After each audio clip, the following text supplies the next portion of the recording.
Okay, children, in the previous video we studied what is ecosystem, what is biotic component, and the different categories of biotic components. Now we will study what is food chain and food web, right? So, uh, when you consider a typical food chain, the producers, they are eaten by the primary consumers, that is the plants are eaten by the herbivores, okay, and then these primary consumers will be eaten by the secondary consumers, right? The carnivores will be feeding on the herbivores. Secondary consumers in turn are eaten by the tertiary consumers. So what is happening over here is one organism is eating the other organism, and in turn it is being eaten by the other organism. Okay, so it is forming a chain like system, and this is called as food chain. Okay, so what is food chain? The feeding relationship between different organisms through which energy is transferred step by step from the producers to the consumers is called food chain. Okay, the feeding relationship between different organisms through which energy is transferred. See, the energy is transferred from the producers to the primary consumers, from primary consumers to secondary, and from secondary to tertiary. That way the flow of energy is taking place step by step from the producers up to the tertiary consumers. So it is called as the food chain, right? Now there are certain organisms, certain plants and animals which will be eaten by more than one organism. For example, you take rat. Rat can be eaten by owl, it can be eaten by fox, or it can be eaten by the snake, right? So one single organism is involved in three different food chains. Okay? So here what is happening is network of food chain is occurring. Okay, this network is called as food web.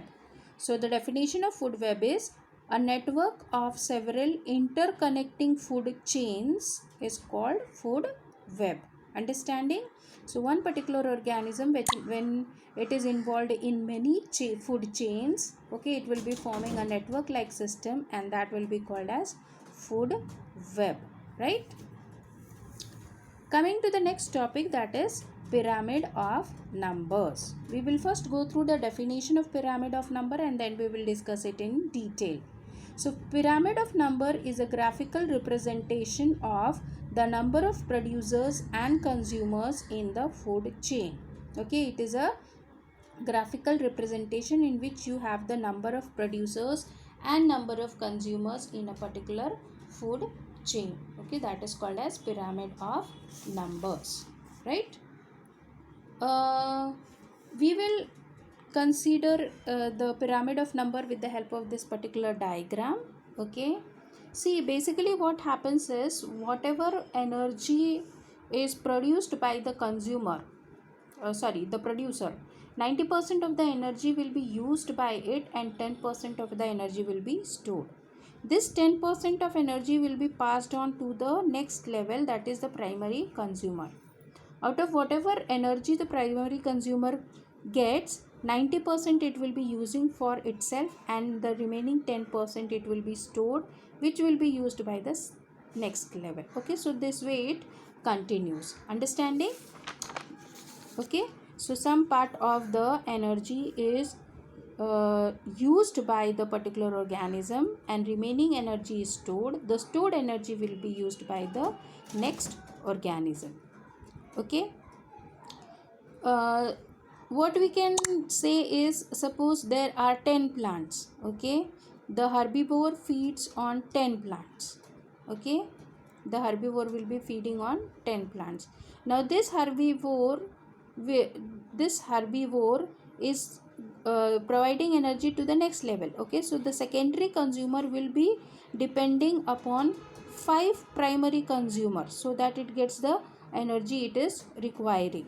Okay, the tertiary consumer will feed on 2 secondary consumer to get the food that it requires, to get the energy that it requires. Okay, so what we see over here is that the number of organism at each step goes on decreasing.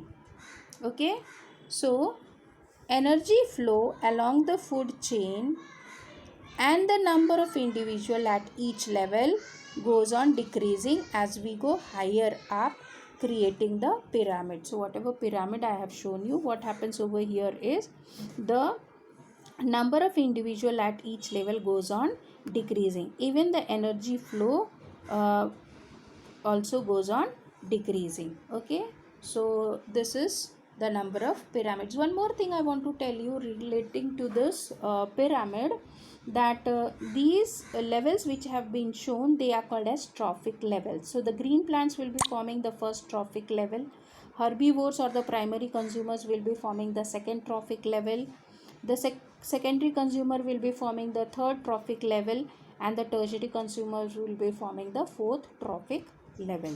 Okay, so this is all about the pyramid of numbers. Coming to the next point, and that is interdependence between organisms. Okay, see, we have already discussed that in a particular ecosystem, one living organism depends upon the other living organism. There is interaction between different living organisms taking place. Okay, so depending upon that, we are having different terms. Okay, the first term is symbiosis. Now symbiosis is a type of relationship between two organisms such that both organisms benefit from the relationship. Okay, there will be two organisms in relationship and both will be benefited. And the example given over here is bacteria rhizobium and pea plant, right? So two organisms, bacteria rhizobium and pea plant, both will be mutually benefited in the relationship. Such relationship is called as symbiosis. Okay, I'll just explain you in detail. This is the pea plant root. Okay, this is a pea plant root, and pea plant belongs to the family Leguminosae. Fine, so all leguminous plants generally form the root nodules. Okay, these are the root nodules which are present in the root of the pea plant. They are globular structures present in the root of the pea plant. Okay, the bacteria rhizobium, it lives in these root nodules. Okay, so what is happening over here is the bacteria is getting food and shelter in the root of the pea plant. So the bacteria is getting benefited. How the pea plant is getting benefited? See, the bacteria which is present in the root nodule, it will be absorbing the nitrogen from the atmosphere and converting that nitrogen into simple form. Okay, that simple form of nitrogen can be absorbed by the plant. Okay, you know that the the plants require nitrogen for the growth. So that nitrogen is made available by the bacteria rhizobium to the plant. So the plant is getting benefited. Okay, so bacteria gets food and shelter from the plant, so it is getting benefited.